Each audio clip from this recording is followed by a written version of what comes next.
বিরতির পর স্বাগত। আজ আগরতলায় বিশ্ব অপটোমেট্রিক দিবস পালন করা হয়। আর এই দিবসকে কেন্দ্র করে সকাল থেকেই দেখা গেছে বিভিন্ন জায়গায় র্যালির আয়োজন করা হয়েছে। এই অপটোমেট্রি দিবস উদযাপন এই দিনটি গোটা বিশ্বব্যাপী পালন করা হয়। দৃষ্টি এবং চোখের স্বাস্থ্যের জন্য অপটোমেট্রিক্সদের অবদানের স্বীকৃতি স্বরূপ পালিত হয়।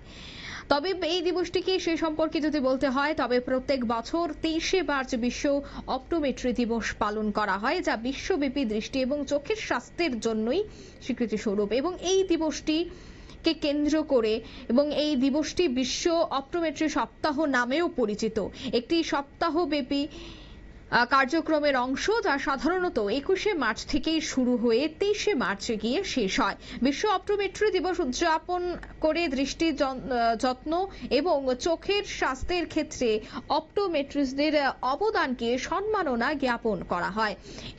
এই দিবসের মূল লক্ষ্য হচ্ছে অপটোমেট্রি বিশ্বব্যাপী চোখের স্বাস্থ্য এবং দৃষ্টি যত্নকে সহযোগিতা, শিক্ষা এবং প্রচারের মাধ্যমে উন্নত করা। ঠিক তেমনি আজ রাজ্যেও বিশ্ব অপটোমেট্রি দিবস উদযাপিত হয়েছে। হাপানিয়া এলাকায় সচেতনতা র্যালি অনুষ্ঠিত হয়েছে ত্রিপুরা ইনস্টিটিউট অফ প্যারামেডিক্যাল সায়েন্সের উদ্যোগে।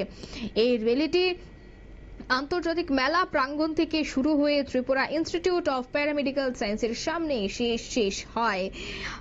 এই অনুষ্ঠানটিতে সবুজ পতাকা নাড়িয়ে এই র্যালিটিতে সবুজ পতাকা নাড়িয়ে উদ্বোধন করেন সুকান্তনাথ ভৌমিক। তারপর তারা আরো একাধিক কর্মসূচি হাতে নিয়েছে। বিশেষ করে চক্ষু পরীক্ষা শিবিরের তারা আয়োজন করেছে। আমতলী স্কুলে হবে এই চক্ষু পরীক্ষা শিবির। তবে আজ সকালেই এই র্যালিটি হয়। বিশ্ব অপটোমেট্রি দিবস উদযাপিত হয়। বিশ্ব অপটোমেট্রি দিবস গোটা দেশব্যাপী পালন করা হচ্ছে। ঠিক তেমনি প্রতি বছরের ন্যায় এই বছরও কিন্তু রাজ্য জুড়ে পালিত হয়েছে।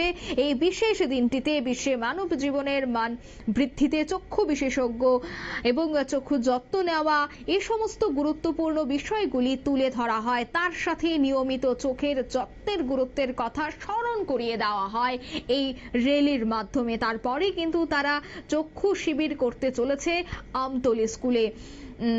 এই বিশ্ব অপটোমেট্রি দিবস উদযাপনকে কেন্দ্র করে আজ সকালে তারা একটি সচেতনতা র্যালির আয়োজন করেছে, যেখানে গোটা শহরবাসীকে তারা এই বিষয়টা সম্পর্কে জানান। তার পাশাপাশি সচেতনতা বাড়াতেই চেষ্টা করেছে।